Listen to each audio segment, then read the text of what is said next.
Howdy, Space Rangers, Captain Phoenix here. Today, we are back. You have to cough now, of all time. Today, we are back. Still clear in the throat. Today, we are back with a sequel podcast. This one is, the reason I say it's a sequel is because we are joined with good old Uncle Panda again. Introduce yourself. Though he already did it with a cough. Uncle Panda coughing away here. So This is the Corona era. yes, we should. I should definitely be scared right now. But today we're doing a podcast with him. We're gonna be checking out the Birdman's videos. For those who don't know, the Birdman is a YouTube channel.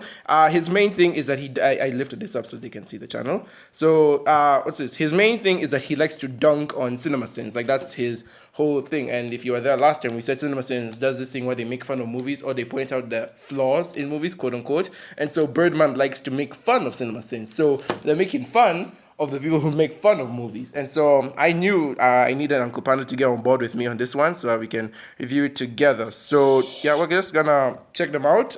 Me and him will watch them, give our thoughts. And if you want to say anything, you can tell me to pause the video and then you can say it. And I just hit 100 subscribers. Uncle Panda, what do you think about that? Me hitting 100. Let's get to 1,000, brother. Okay, thank you. I thought it was going to be disappointing me. If you haven't seen the previous video in this series, follow the link on your screen or click the link in the description or pinned comment below.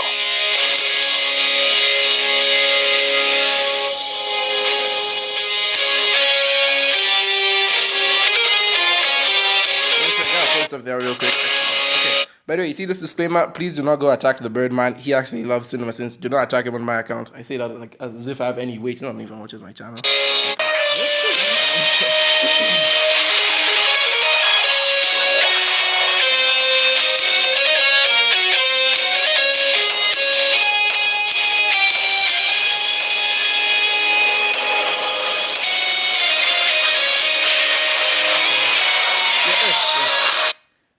Oh, I love that iconic scene from Back to the Future.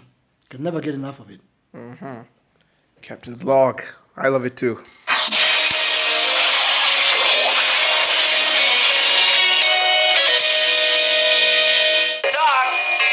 are you telling me that it's 8:25? Marty has a watch. What time did he think it was when he was visiting Doc Brown's garage?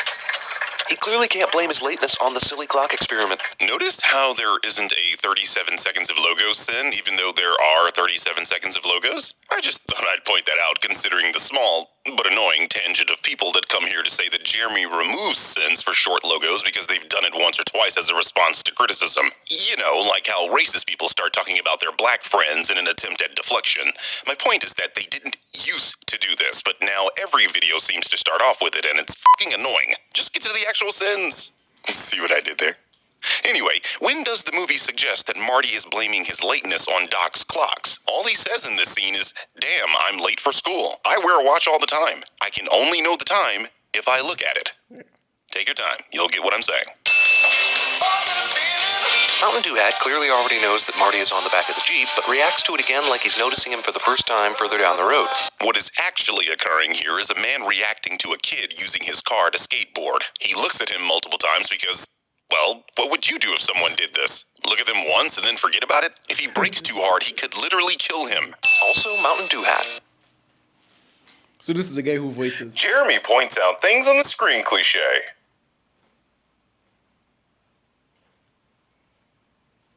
What? What? Hill Valley is a small town, but they support every American's right to sit in a theater and watch a porno movie 24 hours a day right there in the town square. And what could be more American than watching porn? Where do you think the majority of OnlyFans subscribers come from? Actually, the majority of OnlyFans subscribers comes from India. Also, orgy American style.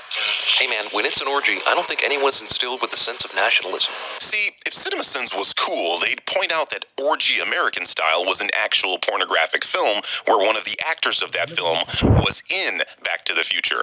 It also starred Sharon Kelly, and no, I'm not telling you to go Google who that is and watch a few scenes. Biff just happens to be my supervisor. It's really hard to believe that the bully Biff entered the same line of work as nerdy George McFly, and ended up being his supervisor. When one suggests that someone is a nerd, usually the implication is that they're intelligent, or at least smarter than the average person. And of course, since you're implying that Biff shouldn't be his supervisor, that's exactly what you mean. Now, I don't know if you actually paid attention to this series, but since Since when has George McFly demonstrated that he's a nerd or that he shouldn't be a subordinate of Biff? It's like, dude, do you even Back to the Future? I guess you missed the scenes where Biff bullied George into doing his work for him. Hello? Oh, think McFly. I mean, Jeremy. 3 pens to make Actually, George. I also want to say this as well. I think he missed something here. He says there's no way in hell that he goes in his line of work and becomes a supervisor. Like, my guy, he's the bully, right? Yeah. And so obviously as the bully, he'll get you to do his work for him, right? True. Like, how do you miss that even? So, Birdman, Look extra nerdy in this shot, 2 pens to make him look a third less nerdy in the next shot. That might have something to do with the fact that George took the pen out to use it. Uncle Jailbird Joy? He's your brother, Mom. Thanks, Dave, for clearing up the relationship between your uncle and your mother. Obviously, this is a jab at the movie telling the audience about a relationship the character should be privy to. There are, however, 2 problems with this. The first is obvious. Their uncle could have been their father's brother. The second is that people actually talk like this, especially when the context is that the family doesn't want to be associated with a criminal member of that family. You know, the context of this scene? He's saying he's your brother, Mom, as a response to her suggesting that they should all call him. But I could see how you can miss something that requires paying attention. This grand appearance by Doc Brown in his DeLorean is pretty great, but it's also unlikely, considering that the DeLorean has these vertical opening doors. It would have been impossible for Doc to get into the car while it was in the truck, so he would have had to use his remote to get the car out of the truck, get into the car on the outside, drive it back into the truck, and then, just for the purpose of impressing Marty, drive it back out. But he's not even doing it to impress Marty because he doesn't even know he's here yet. So, Cinemasins believes that it's impossible for a DeLorean's doors to open inside a truck. I'm going to allow Kenneth Strode to answer this one. before he puts on the clip, I just want to say another good thing about the Birdman is that he always presents proof for whatever claim he says. he does, okay. Yeah, unlike Cinemasins where they just say something. Remember, they manipulate scenes sometimes, right? Yeah. The Birdman, he gives all the facts, he even like gives proofs. Yeah, and so like Okay, this so is he's gonna prove now. Yeah. Wow, okay. The myth. You need a lot of room between a DeLorean and another car to open the DeLorean's doors. Well, we're about to find out.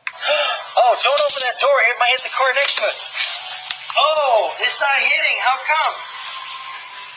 It's the DeLorean, that's why. Like a Tesla. Right. So everyone Oh, Tesla's open. that thinks that you can't open a DeLorean door, There's still more than 3-inch clearance there. what about next to a wall? Oh, I'm too close to this wall. I might not even be able to get out. Wow, that's what I call tight. That is. Good, open the door. Okay, see now you got about 1 inch. Yep. Can I see something?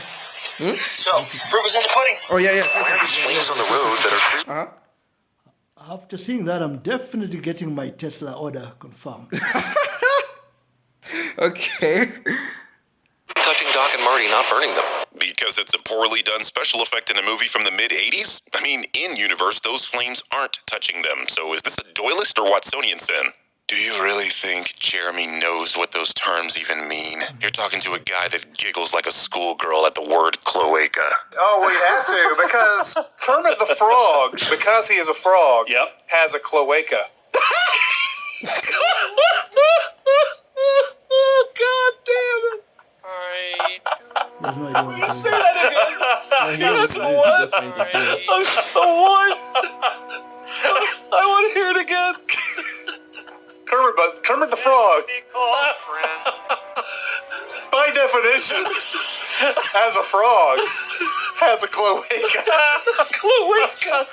Einstein could see the Libyan national bus at a great distance, and they didn't even have their headlights on. That's probably because Einstein is a dog, and a dog's hearing is something like 2 times better than ours. I mean, did you seriously suggest that a dog needs to see headlights in order to know a van is coming? What the hell do you think dogs do in the daytime? Just not react to vehicles? They found me. I don't know how, but they found me. Yeah, I'm with you, Doc. Maybe they could have tracked you down to Hill Valley, but how did they figure out to go to Twin Pines Mall at 1:30 in the morning to come find you? I don't understand why you think this is a valid question. Clearly, within the confines of the film, the Libyans acquired intel on Doc and figured he'd be here. How they did this simply isn't important to the story the movie is trying to tell, or else they'd have told you. There are plenty of ways they could have found him. Doc made a phone call to his own house telling Marty the location and time. It's entirely possible they were spying on him and figured it out then. But even still, did not having this information make this a bad movie? So that's the thing with Cinemasins as well. That the Birdman likes to call out a lot of the time is that Cinemasins do this thing where they ask for information on something irrelevant to the movie, but then they skip over important information, or they sort of say, this information is nonsense, where a movie gives it to them, and so they kind of always have this back and forth thing, and it really makes this guy mad. Yeah, he's right, because some information, whether it's here or not, may not affect the script, the storyline at all. Yeah. Also, he drove through the open door of the barn, meaning his car should be facing away from the Peabodys when they come to investigate. And even if he came from another direction, there appears to be no openings behind the car. That's called perspective, Jeremy. In this shot, you cannot see directly behind the car. In any case, the DeLorean entered this bar from the rear, and the Peabodys opened the door to the side of the barn. This is why when Marty escapes, he blasts through another set of doors, the side doors. Inky black of night to early morning sunrise in a matter of seconds, and then it's a totally sunny day in absolutely no time. It's amazing that a grown man doesn't understand the passage of time. He honestly believes that this movie is in real time, like 24. Great, you're alive. A phone book listing does not prove whether someone is dead or alive. No, but it does prove that he was born by this time, which is how Marty meant it. Besides, if Doc exists in this time, then this does prove that he's alive, considering Marty went back in time. It's a good thing Lou doesn't take a look at the money Marty gives him. He might find some years that don't exist yet. Yeah, but who the hell is looking at the years on pocket change besides some weirdo collector? Actually, That's John F. Kennedy Drive. That's the way to collect it. Who the hell is John F. Kennedy? Obviously, the road didn't exist in 1955, and it's obviously one of those, back in 1955, people didn't know how famous John F. Kennedy would be type of jokes, but Marty's grandfather says, who the hell is John F. Kennedy? As if you're supposed to be familiar with the name of anyone a road is named after. I see we're on a whole new level of bullshit with this one. If someone uses the full name of a person a street was named after, the person they're speaking to will instantly think of one of two things. The person whose name that is, or the location specifically. Clearly, Marty's grandfather doesn't know either. Hence the question. And mind you, this was something we said in the last podcast, right? Remember, this is something we actually pointed out. Yeah. Geez, I knew Biff was a bully, but not like a homicidal one. Wait, was that it? That was the sin? That you don't believe bullies can be homicidal? You're aware, Clearly, this American has never been to America. You know what He I'm saying? hasn't seen George Floyd. Okay, mate, let's not go there. Let's not go there. Tried to smoke Marty in the second movie, right? Dude, that's your mom. Although, it's a young Leah Thompson, so I don't know if I can blame you. Jeremy would pork his mom if she were hot. The most telegraphed punch in history somehow lands on Biff's face. He deserved it, but damn, the punch George tried to throw earlier wasn't nearly as telegraphed, and he stopped that one perfectly fine. Yes, because if Back to the Future teaches you anything, it's that when an event occurs twice, exactly the same thing happens the second time. Right. Scram, McFly. It's actually kind of amazing after George socked Biff that this red-headed stepchild comes in and steals Lorraine from him. After the adrenaline rush of beating up the biggest bully in school, who's gonna stop you now? Yeah, but I mean, if a woman goes away with another guy, what are you gonna do? Beat the shit out of the other guy and take her back? That's how future Birdman caught his case. And I'd do it again because that joint was fat, son. Am I on the mic? Why am I on the mic? This is actually a great scene and one of my favorites in movie history, but since we know George is going to come back and push this dumbass off Lorraine, and we know he's going to kiss her, why would Marty's existence still be in danger? Does George have to kiss Lorraine at the exact moment he did in the first timeline? George makes the decision on his own, so this would have happened no matter what. No, because this movie is explicitly telling you that the kiss is what was needed for the future to happen. Yes. Damn, dude, do you honestly know nothing about women? Seriously, a kiss will tell them all they need to know about you. Suddenly Marvin is excited about doing another number with Marty, even though he screwed up most of Earth Angel. Considering Marty finished the song strong and the fact that Marvin doesn't have a guitarist, do I even need to finish this sentence? Marty. Such a nice name. But you decided to name your first son Dave anyway. Yeah, she probably thought Dave was slightly nicer. It's whatever, big whoops. Look at the time! You got less than 4 minutes! But don't worry, that's just movie time. I know what you guys are thinking. Where the was the sin here? I don't have any answers. I just wanted to point out that I knew what you were thinking. I got all the time I want. I got a time machine. I can just go back early and warn him. Okay, 10 minutes ought to do it. You're giving yourself 10 minutes to tell Doc he's going to get shot? Why not an hour? Or a day? As long as you don't run into yourself, you should be fine. You're asking a stressed-out character why they made a snap decision while under duress. If you think about it, it's fairly realistic. He knows Doc is going to get shot by the Libyans, so thinking on his feet, he thought of going to a little bit before that moment in order to save his friend. Remember, throughout this entire sequence, Doc has been refusing to listen to Marty's warning about the future, so there's no guarantee future Doc would listen to him either, even if he went back a day. Car suddenly goes dead when you most need it, cliche. I mean, it was a DeLorean. I know people like these cars because of this movie, but DeLoreans were awful cars that broke down near constantly. There is a reason DMC went out of business in only 7 years, is what I'm saying. Jeez, how many things does this car And have to that's the crack? thing I found funny is that like movies will market like the most worthless thing in existence, right? And then that thing will get so popular. But I'm like, but you know it's worthless for a reason, right? Like the movie is literally made just so they can make fun of it. Why are you guys making it popular? But in what do you call this? In James Bond, the cars they market very. They use BMWs. Once they use Mercedes. No, I'm just saying like. There's Aston Martin from the UK. You know what I'm saying? But like in most cases, like again, we have the DeLorean here, or like I don't know, there was this other movie where There's some car. not a car, just like random products, and and the movies I would like what he said earlier that in this movie they don't like show Nike or this or that. yeah. Remember the first scene when you're saying about logos, people putting logos all over. No, not those logos. He's talking about opening credits. Oh. Like this movie was made by this studio. Oh, okay. Yeah. Okay. That's a different story. Okay. Thank you. Into before it shows any damage whatsoever. You're aware DeLoreans are made out of steel, right? I'm not saying they're indestructible, but crashing into particle board ain't gonna do shit. Brett. Is that former Mayor Red Thomas on the park bench? He looked kind of old back in 1955, and 30 years have passed since then. Shouldn't he be, like, really old? Or be dead by now? No, because the mayor and the bum are two different characters played by two different actors. Here's another thing Marty's time travel adventure affected. The Libyan National Bus now has their headlights on. That's just chaos theory working its magic. Well, yeah, there are other things that changed as well, like when Marty ran over the pine tree in Peabody's front yard, it changed the name of the mall from Twin Pines to Lone Pine. Welcome to the butterfly effect. Okay. That's a I've never noticed. yeah. That's the thing I like about Back to the Future. Actually, is the attention to detail. Details, eh? Yeah. I would never have noticed that. You did notice it. Twin Pine to Lone Pine. My goodness, you really have to pay attention to detail. So he took the precaution of wearing a bulletproof vest, which probably shouldn't have worked against an AK-47 at that range anyway, but he didn't change anything else. The location or time where he would be shot or stealing plutonium from the Libyan nationals in the first place. You'd think that in 30 years he might have come up with another power source for his DeLorean anyway. But it's kind of smart to keep things as they were up until this moment. If the Libyans think that he's dead, they'll obviously leave him alone and he'll get the DeLorean scot-free. Which brings us to this point in the movie. The whole living room is different from what Marty remembers, which probably means a lot of things Marty remembers never happened, and his whole life would be different.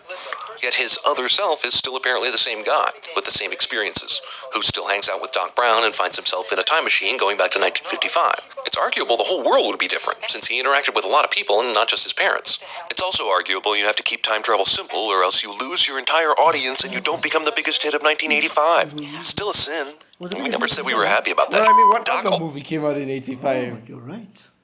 already Because explained. like at that point in time, Star Wars was over, so you really couldn't market that. What was the gap? Jaws was a thing back then. I know when Jaws came up around the 80s, but I don't know when, maybe a bit later. yeah, and Jurassic Park also came out like another 10 years after this Well, the world movie. had the bomb. There was no bomb that year. I don't know actually. I know like there were a lot of hits in the 80s and 90s, but Back to the Future got lucky because it came out in a sweet spot. Okay. Yeah. This in the second movie. Once someone goes back in time and changes something, they never actually change the future of the timeline they were originally from. They instead create a branching timeline. Marty, let's call him Marty 1, is currently in timeline 2, a timeline he created by going back to 1955. Once the events of the second film take place, Doc 2 and Marty 1 will create another timeline, this time timeline 3. This means that Marty 1 retains all his memories from his original timeline, timeline 1. Marty 2 has gone back in time at this point, and that Marty is the one with the memories of this timeline. Yeah, what are you wearing, Dave? Okay. Don't worry. It also confused me, but he explains it again in part 3. Okay. Yeah. Marty, I always wear a suit to the office. And you still live with your parents? I know you're Generation X, Jeremy, but that was real boomer of you. I mean, you just shit on Koreans and Mexicans. Well, Mom, we talked about this, but how can I go to the lake? Car's wrecked. Nobody asks Marty why he thought the car was wrecked when he clearly wasn't. What the fuck? Jeremy is literally saying nobody is questioning Marty about the car over footage of them clearly questioning Marty about the car. How do you keep getting away with this? Manipulating scenes. Now, Biff, don't con me. Let this be a lesson, kids. When you punch a bully, that bully becomes a total pussy later. Cinemasins treats the truth as a sin. Both you and Jennifer turn out fine. And your girlfriend turns into Elizabeth Shue, and your dad is completely unrecognizable. Hey, did you know? Recasting characters is a sin. Why? Because you, that's why. Kids, Marty. Something has got to be done about your kids. You don't have to go back to 2015 to fix things, right? Can't you just tell them in 1985 so they'll remember later? Or give them an envelope they can't open until 2015? Dude, did you even watch Back to the Future 2? The plan was to have this Marty pose as Marty 2's son, who looks exactly like young Marty. Doing that bullshit you just said would do nothing because the point was to impersonate Marty Jr. Damn, I knew you were bad at watching movies, but you'd be Cinemasins at time travel.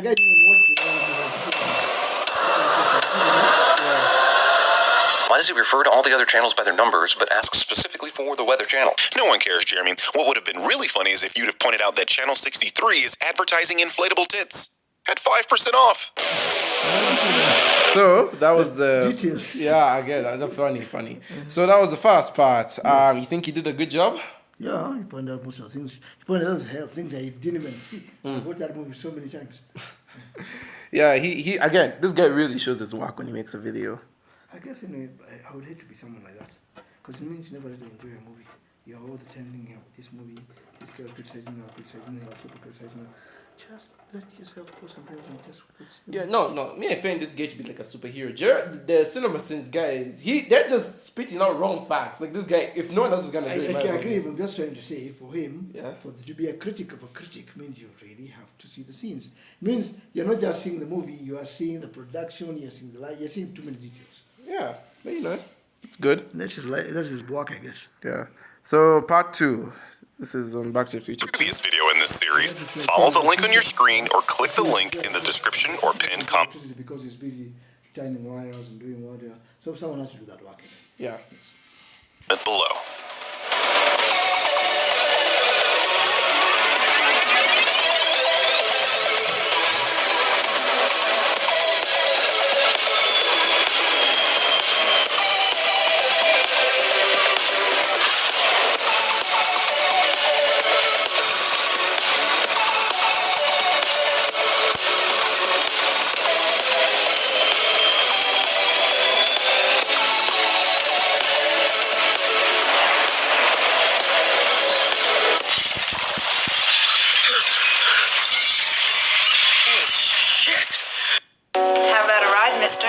Sure, but who the f*** are you? This counts as a double sin, considering you already pointed out the actress changed in the previous video.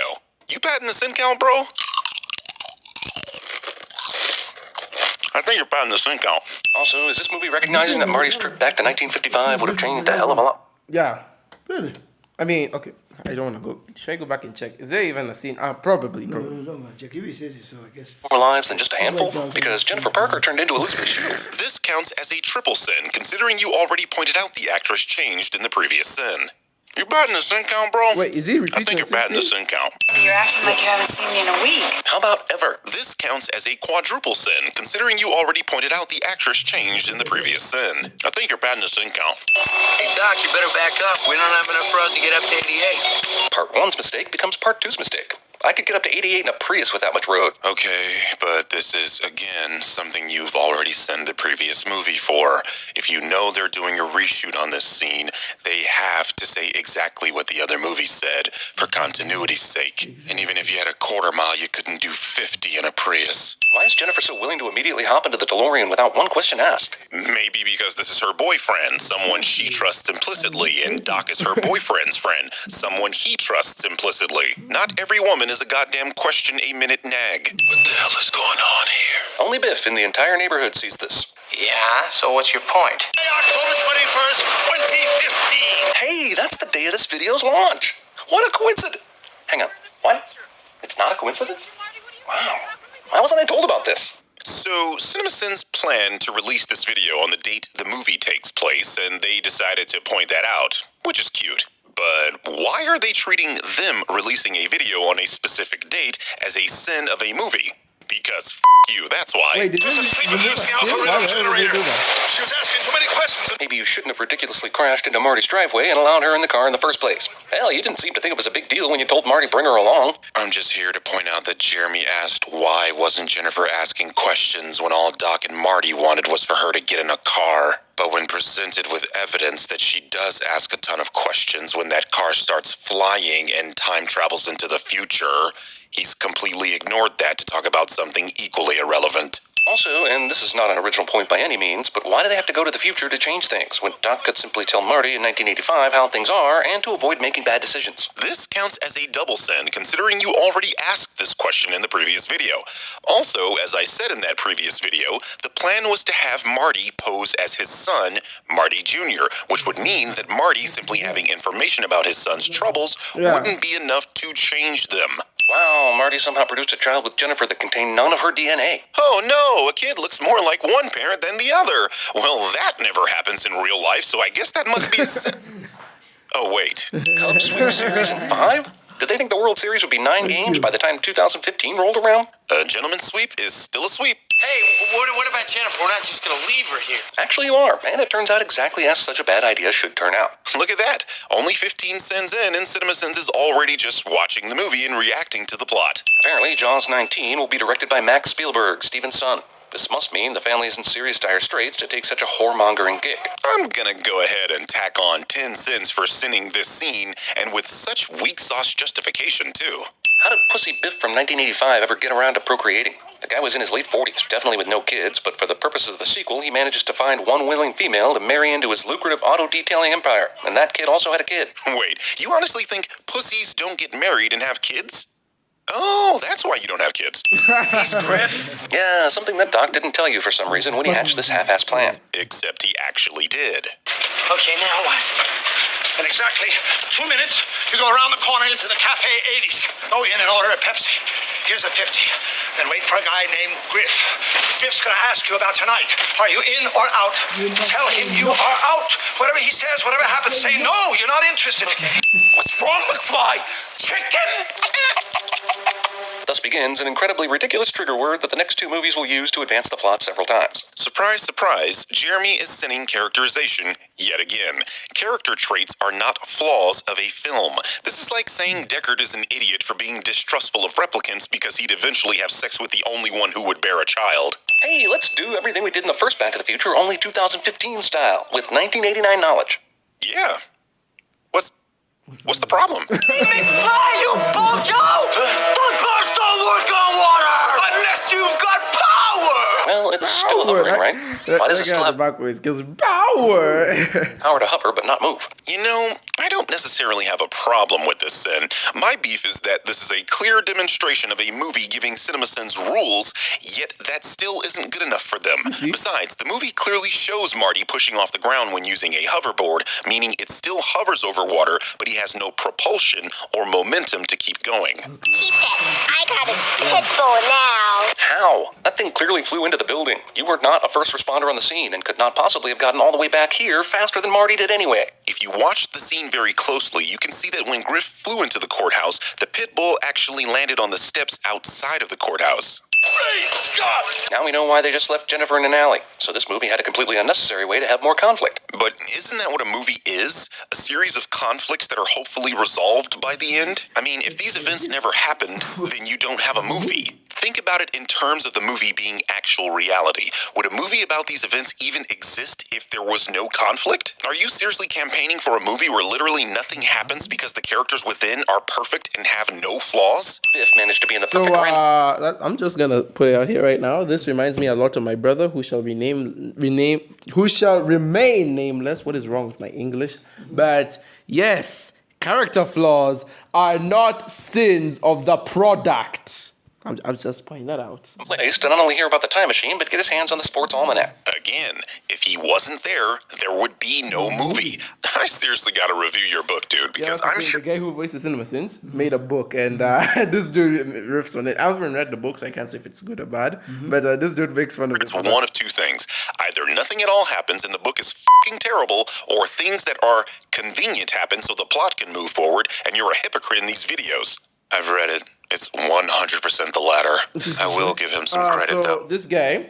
who's a green guy? Yeah, that's what I'm saying. So this guy is called the Birdman, right? So in his videos, he has this character who he calls Future Birdman. So this guy is from the future who helps him with videos, but it's just a character he made. Okay. Yeah. So he's been back to the future too. Oh my God. Yes. Okay. Or things that are convenient happen so the plot can move forward, and you're a hypocrite in these videos. I've read it. It's 100% the latter. I will give him some credit, though. It's 1,000,000 times better than that bullshit Ben Shapiro wrote. Movie thinks if he's upside down, we won't notice a discount Crispin Glover. And you know what? Teenage me did not. But Sin Me did. So, Upside down. You know, I would have this removed a is sin. Adult Marty. No, is this Adult Marty or Adult Marty's father? This was the grandfather. Yes. Yeah, this Marty basically made to look very old. Yeah. But what's wrong with that? No, Cinemasins is sinning it because the grandfather was recast. And this dude is saying, what's wrong with having a recast? You'd counted this as a wash, considering the first time you watched this movie, the illusion worked. But you just had to CinemaSins this. Can't risk you running into your older self. why take the dog? Is it just so the DeLorean will be completely empty when Biff steals it? Because I think it is. Yes, he tells him to go find Jennifer, but since when is that dog a bloodhound? I've already had to explain dog anatomy in the previous video, so I guess I can do it again. Sure, bloodhounds are probably the best dog for the job, but literally any dog can track humans by scent. Bloodhounds are just really good at picking up scents that are faint and almost gone, which wouldn't be the case because Jennifer is totally here right now. Okay, I want channels 18, 24, 63, 109, 87, and Weather Channel. Why does he refer to all the other channels by their numbers, but asks specifically for the Weather Channel? No one cares, Jeremy. What would have been really funny is if you'd have pointed out that Channel 63 is advertising inflatable tits at 5% off. Dude, are you sure you're not blind? I'm pretty sure that says 50% off. It doesn't matter. It's tits at wholesale prices. A fire sale on milk bags. In the future, metal will not conduct heat, so you can touch it with your bare hands. Well, considering this machine is an instant hydrator, the pizza doesn't have enough time for the metal to conduct heat. Read my fax. They still use faxes? Okay, you made this video in 2015, but even in the apocalyptic future of 2021, we still use faxes. Biff comes back after giving younger Biff the sports almanac, but nothing in this future has changed at all. It should be the nightmarish Biff future right now. No, because as explained in this movie, when someone goes to the past and changes something, they do not change their original timeline, but instead create a brand new timeline. However, they can still be affected by those changes, if it affects their existence, which is why Marty was fading in the previous movie.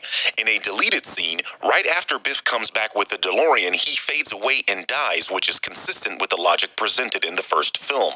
As we can see in this scene that was also cut from the film, Biff is literally erased from existence in the year 2015. This is why in the theatrical cut, Biff appears to be laboring and in pain when he Oh, okay. Just so you know, it's raining outside. That's But yeah, I actually like that. I kind of hadn't noticed that. Yeah. I saw him fall, but I never saw him disappear. Yeah.